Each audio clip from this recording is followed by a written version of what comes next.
تحياتي. كلامي موجه إلى السلطة في لبنان. اتقوا الله في الطائفة الشيعية، ويكفي ظلما ويكفيكم ظلما. نعم، هذا الظلم بحق هذه الطائفة اللبنانية الكريمة العريقة الشريفة المقاومة المتمسكة بهويتها وبانتمائها الوطني، والتي قدمت على مر التاريخ منذ 48 حتى اليوم أرواح أبنائها ودمائهم على مذبح الوطن وعلى مذبح السيادة، وفي حماية لبنان وكرامة لبنان الإنسانية والوطنية. هؤلاء جريمتهم أنهم عم بيدافعوا عن أرضهم، جريمتهم أنهم لا يساومون ولا يخضعون، لو جريمتهم أنهم ليسوا تجار في السياسة.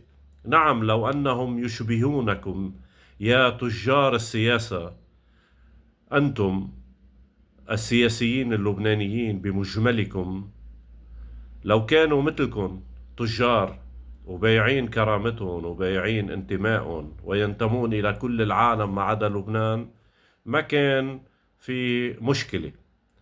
كانوا قدروا يساوموا، كانوا بنفس الوقت ما تركوا ولا دور لأحد من سياسي لبنان أن يستخدمه الأمريكي والإسرائيلي وغيرهم في مشاريعهم.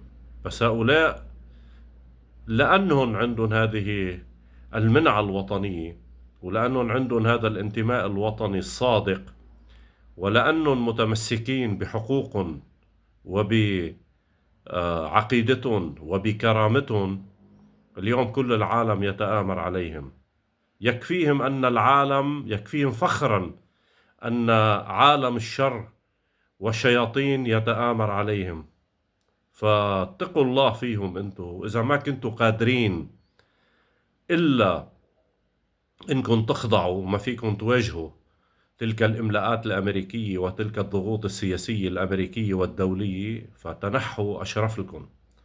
لأن الشيعة في لبنان هم صمام أمان هذا البلد، وإذا لا سمح الله حصل شيء لهذه الطائفة الكريمة وتمكن منهم هذا العدو، ولن يتمكن لأنهم أهل حق وسينتصروا.